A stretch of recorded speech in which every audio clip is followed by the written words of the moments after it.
Welcome back to Behind Closed Files, where we delve into the most chilling and baffling cases.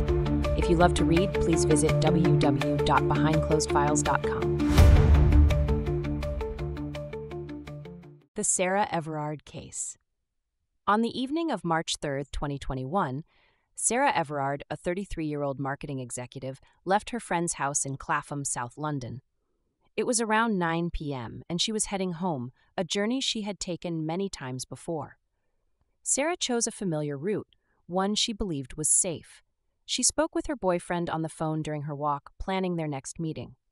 As she continued her walk, Sarah seemed to be on a normal commute, like millions of people do every day. However, Sarah never reached home. By the next morning, her absence was noticed, and her family and friends became increasingly worried. Her boyfriend, unable to contact her, reported her missing. This report set off an urgent search effort. The police immediately began gathering information, retracing her steps using phone records and CCTV footage from nearby locations. The investigation focused on her last known location, and officers scoured nearby parks and open areas. In the following days, the media spread the news of her disappearance, urging anyone with information to come forward. Images of Sarah and descriptions of her clothing from that night circulated widely on social media and news platforms. The public response was strong, and volunteers joined the search, showing concern and solidarity for Sarah's family. At this point, the case was a missing persons investigation, and authorities were hopeful that she might still be found safe. As police examined surveillance footage, they spotted a crucial clue. Sarah was seen walking on the A205 Poinders Road. However, the footage showed that she had disappeared from view shortly after. Further investigation revealed another video clip that captured a man and a vehicle near the spot where she vanished. This footage raised concerns about possible foul play, but at the time, police had no clear suspect. The search continued, and police intensified their efforts.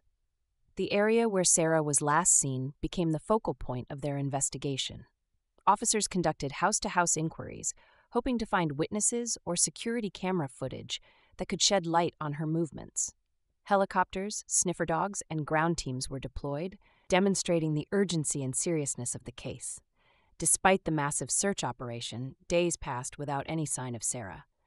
The community became increasingly anxious, and the question lingered: what had happened to Sarah Everard that night? As the days progressed, police intensified their investigation into Sarah Everard's disappearance. Public concern continued to grow, and with little information about her whereabouts, fear spread across London and beyond. Most importantly, the discovery of key evidence began to shape the case in a new direction. On March 6, 2021, detectives obtained crucial CCTV footage from a bus camera near Poinders Road. The footage captured a significant lead: a white Vauxhall Astra driving along the route where Sarah was last seen. This vehicle became a focal point of the investigation. Further analysis of the footage showed that Sarah had been stopped by a man near this car. What came next would shock the public. The man in the footage was identified as Wayne Couzens, a serving Metropolitan Police officer. On March 9th, police acted quickly. Couzens was arrested at his home in Deal, Kent, on suspicion of kidnapping. This development was unexpected, not only because of his profession, but because police officers are generally seen as protectors of the public, not perpetrators of crime. As a police officer, Couzens had access to tools and information that allowed him to carry out the crime while evading detection for a few days. His role in law enforcement made his actions even more horrifying. The following day, March 10th, the investigation took a tragic turn when human remains were discovered in a woodland area in Ashford, Kent, more than 50 miles from where Sarah was last seen. Although police didn't immediately confirm the identity of the remains, the discovery raised grim expectations.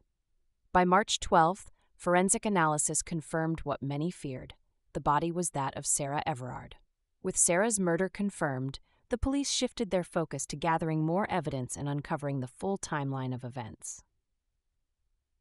Wayne Couzens, under custody, began to provide information about what had occurred.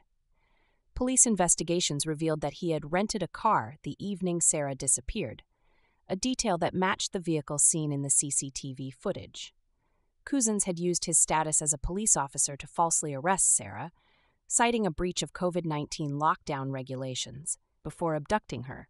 He handcuffed her, drove her to a secluded area, and carried out the horrific acts of rape and murder. This revelation was not just shocking, but deeply unsettling for the public. How could a police officer, someone entrusted with the duty to protect, commit such a heinous crime? The details of how Wayne Cousins exploited his position of power to deceive Sarah and carry out his plan sparked outrage across the country. As the investigation uncovered more details, the public's trust in law enforcement began to waver. Women across the UK voiced their fears about safety, questioning who they could trust when even an officer had been involved in such a crime. The magnitude of Cousins' betrayal of his duty as a police officer would soon lead to calls for police reform and accountability.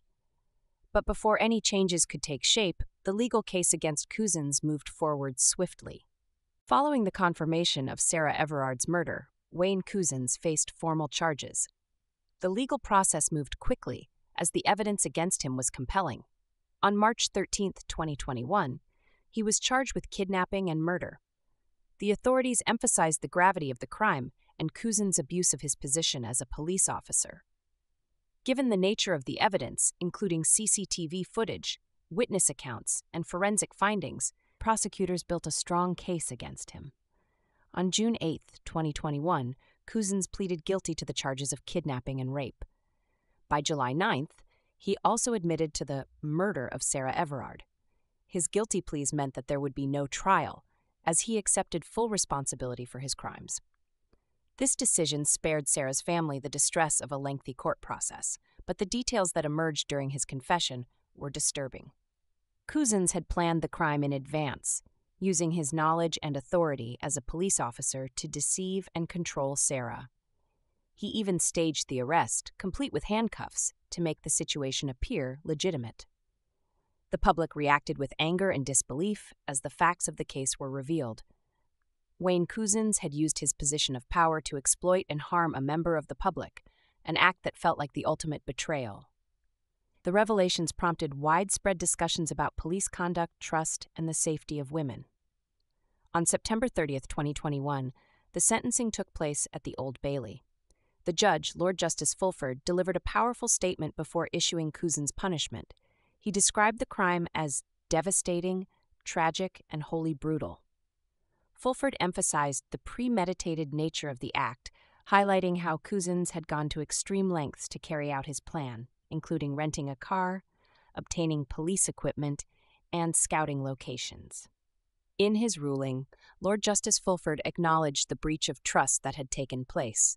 He noted that Cousins' actions were a gross abuse of power and a fundamental betrayal of his duties as a police officer.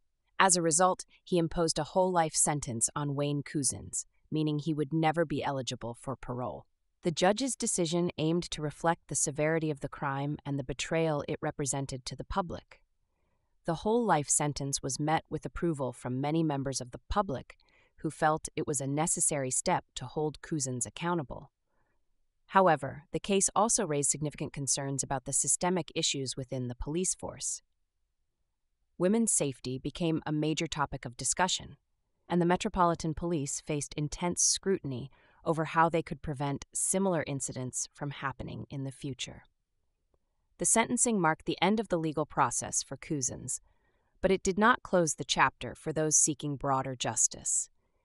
Advocacy groups, women's rights organizations, and the general public continued to push for systemic changes in policing and measures to improve women's safety in public spaces. The murder of Sarah Everard did not just lead to the conviction of Wayne Cousins, it ignited a nationwide outcry and a demand for change. Women across the UK, already concerned about their safety, now felt an even deeper sense of fear and distrust. After all, if a police officer, someone meant to serve and protect, could commit such an act, who could they trust? This fear fueled protests and vigils as people gathered to honor Sarah's memory and demand safer streets for women. One of the most significant gatherings occurred on March 13, 2021, at Clapham Common, near where Sarah was last seen. Despite police warnings against large gatherings due to COVID-19 restrictions, hundreds of people attended the vigil. Many came to pay their respects, light candles, and share their stories of feeling unsafe. However, the peaceful atmosphere soon turned tense when the police moved in to break up the crowd, citing health regulations. Officers began making arrests, and images of women being restrained and detained circulated widely on social media. The heavy-handed police response drew sharp criticism, as many felt the police had failed to understand the significance of the vigil and the grief the community was feeling. The events at Clapham Common only intensified the demand for change. The public expressed outrage not only over Sarah's murder, but also over the perceived lack of empathy shown by the authorities. Protests continued in cities across the UK, with women's rights groups and advocates leading campaigns to raise awareness about gender-based violence and the systemic issues within policing. The slogan "Reclaim These Streets" became a rallying cry, emphasizing that women should feel safe walking home at any time. The Metropolitan Police and the UK government faced intense pressure in the wake of these events. Many people called for urgent reforms to restore public trust in law enforcement. In response, the Metropolitan Police Commissioner, Cressida Dick, defended her officers but acknowledged the need for change. She outlined steps to review police procedures and improve safety measures for women. But these efforts were met with skepticism. Critics argued that systemic changes were needed, not just policy reviews. The UK government also launched its own initiatives to address violence against women. In July 2021, the Home Office announced a strategy to tackle violence against women and girls, which included plans to increase lighting and CCTV in public areas, improve police training, and strengthen laws related to street harassment. However, many advocacy groups felt these measures were insufficient. They called for deeper structural changes, such as addressing the culture within the police force that allowed abuses of power to occur. As time passed, the impact of Sarah Everard's murder continued to resonate. Her case became a symbol of the broader issue of gender-based violence and the need for systemic change. The public's response highlighted a growing demand for safety, justice, and accountability. Although Wayne Couzens received a life sentence, the broader call for change persisted. Women's safety, police conduct, and the need for societal transformation remained at the forefront of discussions in the UK, ensuring that Sarah's story would not be forgotten.